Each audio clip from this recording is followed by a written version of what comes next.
Hello, ঝমঝম বৃষ্টির একটা বৃষ্টি ভেজা সকাল নিয়ে আমি শ্বেতা চলে এসেছি সিম্পল লাইফ উইথ শ্বেতাতে তোমাদের সাথে একটা সুন্দর ব্লগ শেয়ার করতে। আজকের এই ব্লগটা এখান থেকেই শুরু করলাম। বৃষ্টি ভেজা একটা সকাল, ঝমঝম করে বৃষ্টি পড়ছে। কেমন আছো তোমরা? আশা করি তোমরা যে যেখানেই আছো সবাই ভালো আছো, সুস্থ আছো।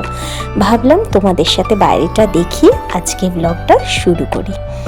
চলে এসেছি ঘরের ভেতর। দেখো, মা কাটছে পুঁই শাক। আজকে একটু পুঁই শাক রান্না করব। চন্দনকে বলেছিলাম বাজার থেকে একটু মাছের মাথা নিয়ে আসতে, আর তাই দিয়ে আজকে একটু পুঁই শাক করবো। অনেক দিন ধরে পুঁই শাক খাবো ইচ্ছা করছিল, তাই জন্য এই এনেছে।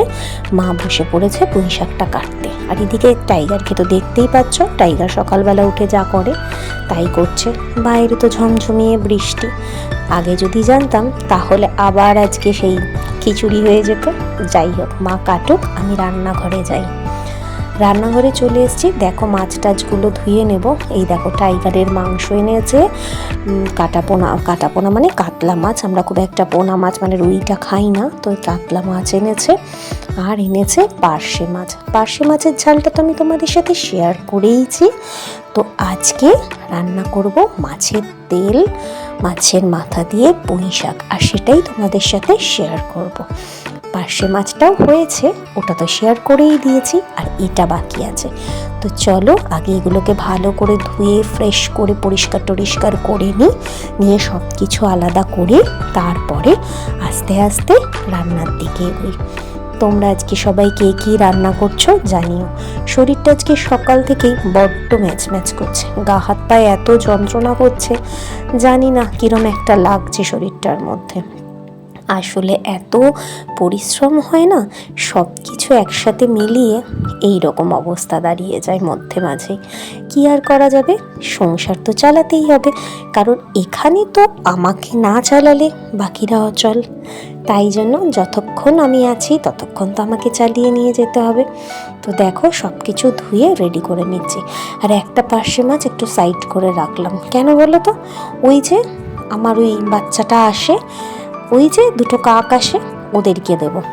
এইরকম আমি একটা করে মাছ, ছোটোখাটো মাছ আনলে ওদের জন্য সাইড করে একটা পিস রেখে দিই। ওদেরকে আলাদা করে দিতে লাগে, আর না হলে টাইগারের মাংস থেকেই এক পিস মাংস দিয়ে দিই। তো দেখো, আজকে এইগুলো রান্না হবে। এই পার্শে মাছের রান্নাটা তো তোমাদের সাথে শেয়ার করেই ফেলেছি। আর এইদিকে মাছের মাথা আর তেল, আর এই যে টাইগারের মাংস, এই কটা জিনিস নিয়ে আজকে আমার রান্না বান্না শুরু হবে। তো চলো, এবার এইগুলোকে ভালো করে ধুয়ে নিয়েছি, আর 3 পিস মাছ রেখে দিলাম, কালকে একটু ডালের সাথে গরম ভেজে দেবো। চলো তাহলে এগুলো তুলে রেখে এইগুলোতে হলুদ নুন মাখিয়ে নিয়েছি। আর এইদিকে মা তো আনাজ কেটেই দিয়েছে, ঝিঙে, পটল, কুমড়ো, আলু সব কুটে দিয়েছে, আর ওইদিকে পুঁই শাকটাও কেটে দিয়েছে। এগুলোকে একটু ভালো করে জল দিয়ে পরিষ্কার করে ধুয়ে নিয়েছি। এবার যাব রান্নায়। তো রান্না করতে যাব। তা এই রান্নাটা খুবই সিম্পল, খুবই হালকাভাবেই রান্নাটা করা যায়। তো তোমাদের সাথে সেটাই শেয়ার করি। টাইগারের মাংসটাও দিকে চাপিয়ে দিয়েছি, আর এদিকে কড়াই সর্ষের তেল গরম হতে দিয়ে দিয়েছি। মাছগুলোকে ভাজবো। তো দেখো, মাছগুলো কিন্তু ভাজা হয়ে গেছে। ভাজাটা আর শেয়ার করতে পারলাম না, কারণ যা ফাটে বাবা, ও আমার গা হাত পা ফাটবে, ওই জন্য চাপা দিয়ে করলাম। আর দেখো, কড়াই তেলটা, মাছ ভাজার যে তেলটা রয়েছে তার মধ্যে মাছের তেল থেকেও একটু তেল বেরিয়েছে। তো তার মধ্যে 5 ফোড়ন আর শুকনো লঙ্কা আমি ফোড়ন দিয়ে দিলাম। জানো তো, এই পুঁই শাকের একটা কাহিনী আছে। চন্দন কিন্তু পুঁই শাক মাছের মাথা দিয়ে বা চিংড়ি মাছ দিয়ে করলেই খায়। যদি চন্দনকে এমনি করে দেওয়া হয় নিরামিষ, হারগিজ খাবে না, তখন নাকি এটা ঘাস পাতা। আর এখন যদি এইভাবে করে দাও তাহলে এটা অমৃত। এই হলো ব্যাপার। চন্দন নিরামিষ একেবারে পছন্দ করে না, বলবো না। খিচুড়ি, গোবিন্দভোগ চালের ভাত এই জাতীয়। তাছাড়া মাছ, মাংস, ডিম হলো চন্দনের ফেভারিট। তো যাই হোক, দেখেছো, এই আলু, পটল এগুলো সব ভেজে নেওয়ার পর আমি মাছগুলো দিয়ে দিয়েছিলাম। মাছগুলো ভেজে নিয়ে, মাছের মাথাটা দিয়ে ওগুলোকে ভালো করে ভেজে নিয়ে তার মধ্যে দিয়ে দিলাম পুঁই শাকটা থেকেই জল ছাড়বে। আমি এক্সট্রা করে কোনো জল এতে অ্যাড করব না। যা জল সবজি আর পুঁই শাকটাকে ছাড়বে তাই দিয়েই কিন্তু পুরো রান্নাটা হবে। তো চলো এবার পুঁই শাকটাকে কিছুক্ষণের জন্য ভালো করে নেড়ে চেড়ে একটু ঢাকা চাপা দিয়ে দেবো। এতে কিন্তু আর কোনো মশলা দেব না, শুধু দেব একটুখানি হলুদ, একটু নুন আর সামান্য পরিমাণে একটু লঙ্কা গুঁড়ো দিয়ে আর কয়েকটা কাঁচা লঙ্কা দিয়ে দেবো, দিয়ে ব্যাস বসিয়ে দেবো। এই যে পরিমাণ মতো জিনিসগুলো কিন্তু তোমরা একটু আন্দাজ করে দিও। আর একটা জিনিস করতে হবে কি জানো, যেটা করতে হবে সেটা হলো যখন এটা জল ছেড়ে একেবারে শুকিয়ে যাবে না, তখন বেশ কিছুক্ষণ ভালো করে ভাজতে হবে, মানে কষতে হবে যেটাকে বলে। কষলে কি হবে, মাছের তেলের থেকে যে তেলটা ছেড়েছে ওটাকে দিয়ে পুঁই শাক অন্যান্য যে সবজিগুলো আছে, যেগুলো ভেজিটেবলস আছে, ওইগুলোকে ভালো করে কষলে কি হবে, দুর্দান্ত একটা টেস্ট হবে। আর চিনিটা তোমরা স্বাদ মতো দিও, একটু চিনি দিলে এটা খেতে খুব ভালোই হয়, তো চিনিটা স্বাদ মতো দিও, যে যেরকম মিষ্টি খেতে ভালোবাসো। দেখো আমি তো আমারটা আগেই তুলে নেব, কারণ আমি চিনিটা একেবারেই খাই না, তো ওদেরটাতে একটু মিষ্টি দেবো, ওরা একটু মিষ্টি মিষ্টি তরকারি খেতে ভালোবাসে। আমিও কিন্তু এদেশীয় আর ওরাও এদেশীয়, তাই জন্য ওরা প্রচুর মিষ্টি খায়, কিন্তু আমি এদেশীয় হলেও আমি কিন্তু কোনো দিনই খুব একটা মিষ্টি খেতে ভালোবাসি না। তো এটাই হলো ব্যাপার। যাই হোক, দেখো পুঁই শাকটা কিন্তু একেবারে রেডি হয়ে গেছে, দেখেছো তো?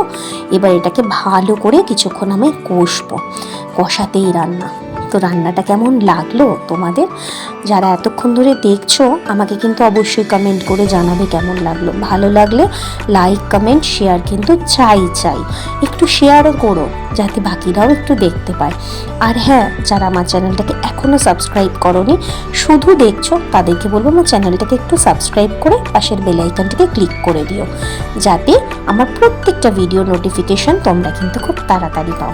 ঠিক আছে, আমার সাথে থেকো, পাশে থেকো। আর একটা কথা, যারা আসছো তারা কিন্তু চলে যেও না, বড্ড মন খারাপ হয়। দেখো আমারটা তুলে এইটাতে একটু চিনি মিশিয়ে দিলাম, ঠিক আছে? দেখছো তো কিভাবে তেল ছেড়ে বেরিয়ে এসছে, আর কালারটা কতটা চেঞ্জ হয়ে গেছে। তখন মনে হচ্ছিল না কড়াই ভর্তি, আর এখন কড়াইয়ের একেবারে নিচে পড়ে আছে। এদিকে ভাতও হয়ে যাচ্ছে, দেখো ওদিকে টাইগারের রান্না তো তখনই হয়ে গেছে, আমারটাও তুলে রেখেছি, ওদেরটাও। চলো তাহলে এবার খাওয়া দাওয়ার বন্দোবস্ত করি। বাইরে বৃষ্টি পড়ছে, কিন্তু হলে হবে কি, আমাকে তো পড়াতে যেতে হবে, সেটার তো ছুটি নিলে চলবে না। অন্যের দায়িত্ব নিয়েছি, সেই বাচ্চাগুলো তো আমাকেই নিয়ে এগোতে হবে। এই যে একেবারে রেডি হয়ে গেছে, তুলে নিয়েছি। তাহলে যাই খেয়ে নিই। জানিও আজকের ব্লগটা তোমাদের কেমন লাগলো। আর বর্ষা পড়ে গেছে, কিন্তু সবাই সাবধানে থেকো, ভালো থেকো। তাহলে আর চলি, টাটা।